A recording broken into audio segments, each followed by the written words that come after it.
Hello everyone and welcome back to Let's Play Kirby and the Amazing Mirror. In the last part we started off the game, and now we're in Castle, what is technically Area 5, but I always tend to do this area relatively early on in the game from my memory. And it's here where one of the more odd design things about Amazing Mirror kind of comes into play for me a lot.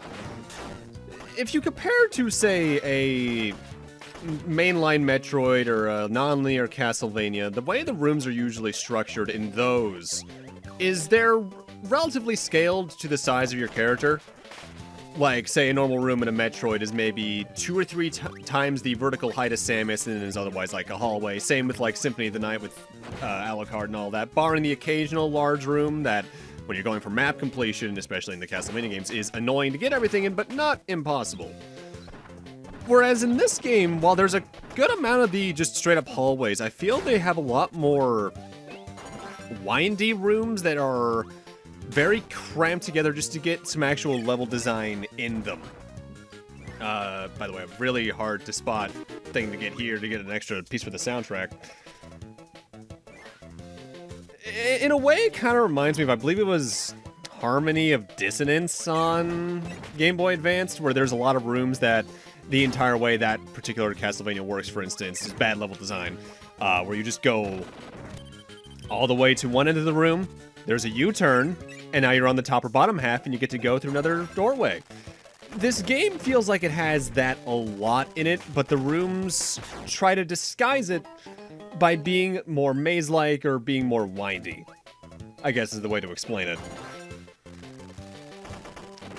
Admittedly, I think this game makes it work compared to Harmony Distance because Kirby's enemy and power layouts makes for a faster movement method anyway, but it definitely is very easy to notice once you notice it, so to speak, because there's a lot of rooms like that. Compared to, say, a Metroid or a non-linear Castlevania, there's a lot more rooms that have multiple pathways in and out of them. And a lot of different pathways because of that. Again, one thing I can really applaud about this game is that, like the most open world games, you can take things on in any order, and I think the amount of experimentation that can lead to is super interesting. With that said, going through the game on repeated playthroughs can be sometimes annoying due to that in my eyes, because sometimes the game is just like, alright, have I been here? Have I been here? I don't remember anymore outside of the fact that the map says I've been here. And other times it's just hard to tell which direction is which for boss fights and all that. Speaking of which, it's time for the boss of Carrot Castle. This is Mega Titan. Mega Titan is made of what every boss in Kirby should be made out of, in that you can't directly damage him. With that said, the inconveniently placed for him electric barriers on the side of the room can, so just knock stars into him if you have the wheel ability like I do. Just a wheel into him until he hits the wall, and eventually he dies. Only not really, that was only phase 1. Phase 2, he's now going to be wandering around just shooting missiles out of his head and doing smaller attacks, but you can directly damage him now. Although I should note, while he's attacking, I believe he has some amount of invincibility for him, so watch out. Also, I think the electric walls can hurt you as well, so watch out for that as well. Otherwise, though, it's a pretty straightforward boss fight. Kirby bosses are seldom super complicated. Honestly, I won't even call them pattern recognition like a lot of Mega Man boss fights tend to be, because not that you can ignore the patterns they have, but more so, at least on the campaign, you can deal out enough damage at such a high rate, especially once they started making it so that you didn't lose your power-up the moment you got hit, that you can just Pyrrhic method a lot of the boss fights away. In games like this, where you still lose your power after getting hit, though, strategies might vary a little bit. Now, I feel that's another structural problem I have with Amazing Mirror in specific out of this era of Kirby games, which I believe is, I think this is counted as part of the flagship trilogy, which I believe was Amazing Mirror, this,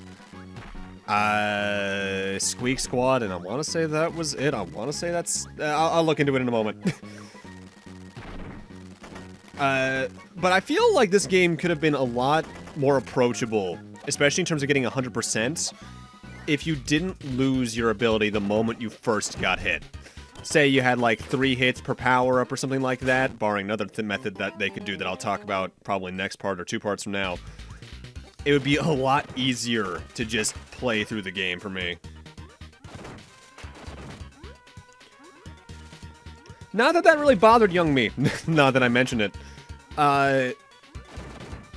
It's interesting to me, because I remember a lot about this game, and some areas always stick out to me just because, A, I watch my friends speedrun the game every now and then, of course, but also just nostalgia. But it's just not a game I play too often, even though I remember the exact place I bought it.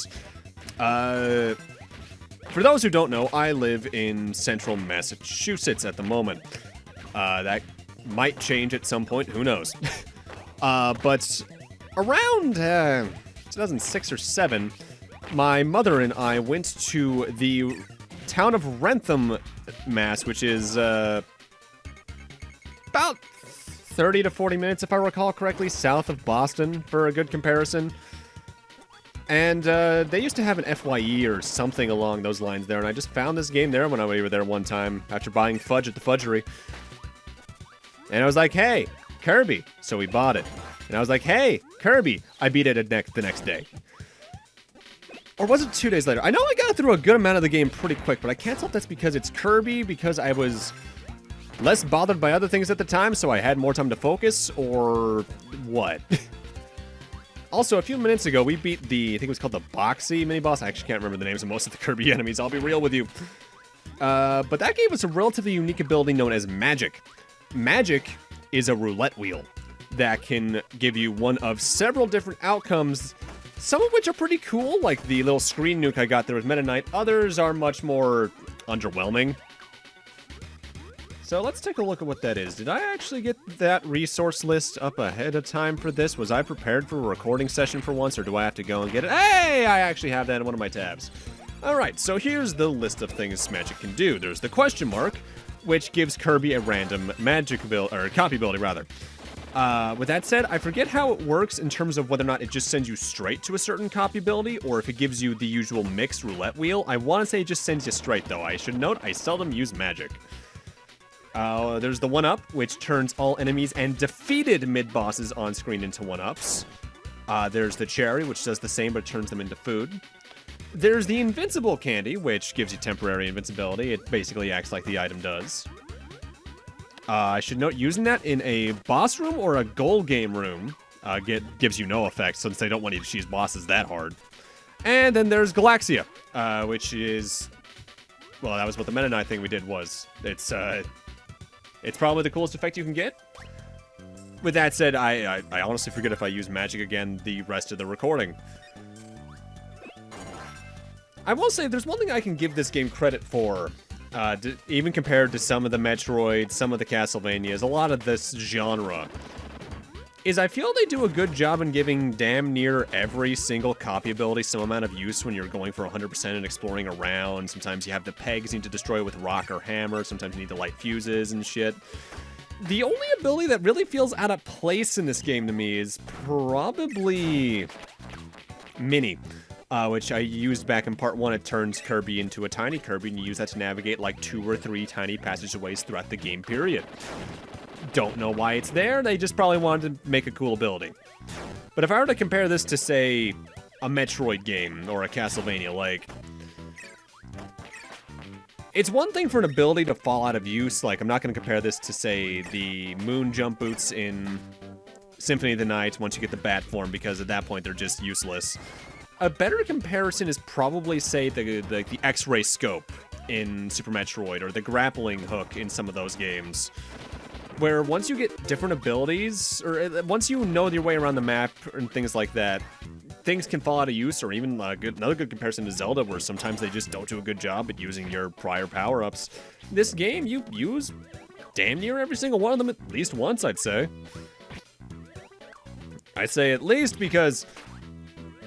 There's sometimes I can't remember what copy ability is from which Kirby game.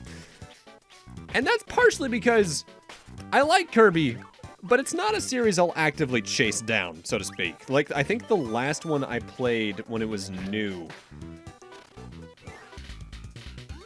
may have been Squeak Squad, actually. Because anything I played since, I played after it had already been out for a while. Wow, was it really Squeak Squad? Holy shit. How old is that game now? That's gotta be getting up towards 15 years. Alright, initial release, November 2nd, 2006. Oh man, I am right on the mark. Oh, that hurts a little bit. I look at it, and I think the main reason I don't find myself going to Kirby a lot is probably because, well, each game nowadays at least has sort of its gimmick, like Triple Deluxe had the 3D stuff and the multiple layers, Robobop had the robot, Star Allies had the 4-player co-op and all that.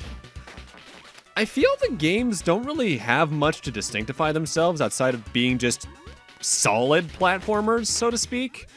Like, they're very by the numbers, and they're meant to be by and large, because they're meant for a younger audience, I know. But there's just... maybe it's just because I prefer something closer to, like, a Mega Man, a Mario, a Sonic, a more involved platformer. But they're just not games I actively seek out as much. With that said, I'm always excited to see a new one get teased. If anything, now I think about it, I think the Kirby game I was the most interested in the past little bit was the Canvas Curse sequel on Wii U. Also, this is Gobbler. He's a shark. He'll dash left and right, bring in some other fish and all that. But as you can see, between bringing in your buddies and having the stone power-up, he doesn't get a chance to do much. With that said, super satisfying to do. Stone is an ability I radically underestimated for most of my life, honestly. Because it's so situational, I guess is the way I want to phrase it. Where you just turn to a rock, you plop down, boom. If you're over a pit, you're gonna die. Unless you can hit the B button after the cooldown fast enough. But on boss fights, the spam ability of it, partnered with the fact you can hit it multiple times, really does just kind of melt them. Oh, this is a really cool power-up. I think we got it last part, but I didn't really talk about it. Missile. Missile turns you into an 8-directional moving explosive. Plain and simple. It's powerful. I think it can break blocks. The biggest problem with it is it's really awkward to control. You have a strange amount of momentum when you start shifting directions and all that. You can master it. Just look at speedruns. God damn. I don't know how they do it, but it's weird. But it's cool. I don't know why. Maybe it's just because they seldom come back. It's always the more unique power-ups that really stick in your mind in Kirby to me, outside of like the usual ones, like Sword's iconic and all that. Like, this game has Missile, this game's got one other one we'll see later on. This game's got a couple of cool, unique ones. And that's one of the reasons I think I really do like Kirby 64, despite its other level design problems, which I'll get to that game eventually, don't you worry. Because the power combos make getting 100% annoying, yes, but they lead to some really interesting casual play where you can just experiment around a lot. At the same time, though, you were kind of limited in terms of, like, the actual amount of just base power-ups, now that I think about it. So this set of rooms here is another way to travel between areas, but you can only use it after you've activated both sides of it. And we're not activating the side in Midnight Mansion until towards the end of the LP, if memory serves. So they're very... I don't want to say situational, because they are useful, but they're very...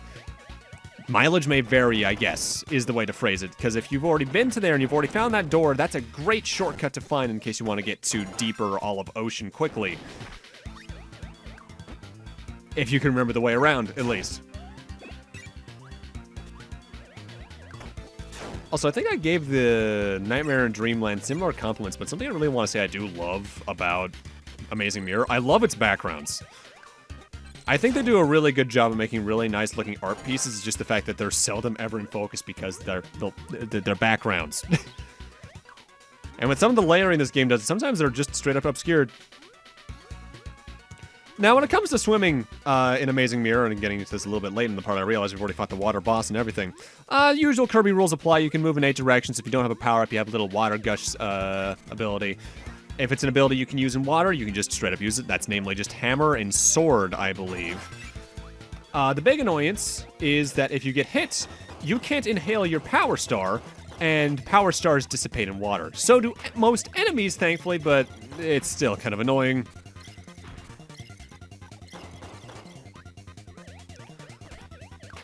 Also, I remember I think back, one of my first reactions when I first played this game was being surprised to see a Kirby game where enemies had health bars outside of boss fights. Because my first Kirby game, I believe I mentioned this, was the first Kirby, through my brother's Game Boy copy. And then I moved right on to Nightmare in Dreamland, and that's... I used to think that was a pretty big leap, because I didn't realize, growing up, that Nightmare in Dreamland was a remake. But then I go back and I'm like, no, it was more or less just... Was Kirby's Dream Land 2 even out when Adventure came out? I can't remember the exact release order. Either way, it was like not even a jump of 2 games, technically. Also, you don't need to go for the goal games every single time you're near one. I go for them just to boost that life count and recover any health I've lost. But the moment, if you're playing along and you just want to get on with it, that I reach an area, or you reach an area that has a goal, you can just use the cell phone to get back to the hub, because it's gonna do the same thing anyway. Welcome to Peppermint Palace. It's the ice area.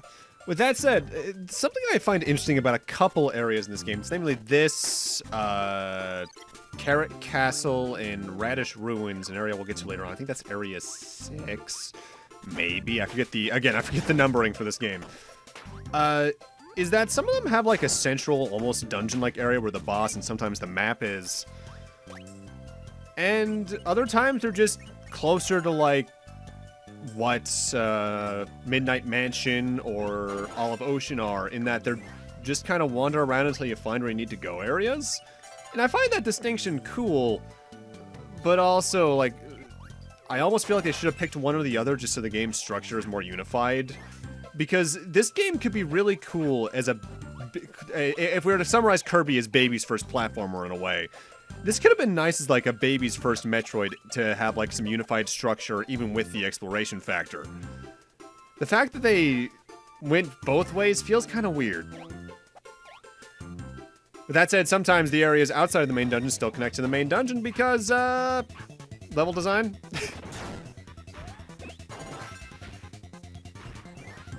With that said, Peppermint Palace is the ice area, and that comes with the usual ice area trappings, such as ice physics. With that said, because Kirby can fly, you can avoid them pretty easily. Also, this is Cupid. You get to be a Cupid who flies and then shoots arrows. It's honestly a really cool power-up.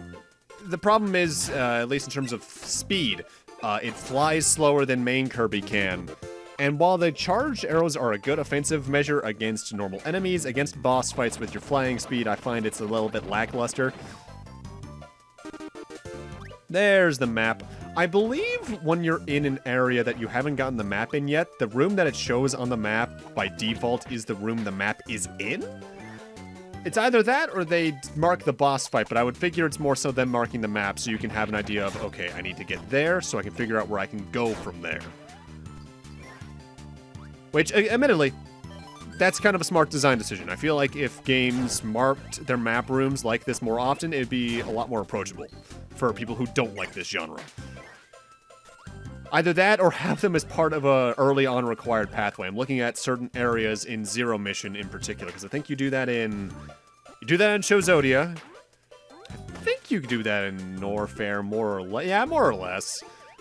Kraid, on one pathway, I think. Ridley, I think. No, actually, no, Ridley, yes. Torian, I don't think has a map room. Oh, actually, you know what would have been a better comparison for this? Metroid Fusion, because you get this the basic map of that by just entering the area. Either way, with that, I'm going to need to end this off here. Thank you guys for watching, and in part 3, more exploring. See you guys then.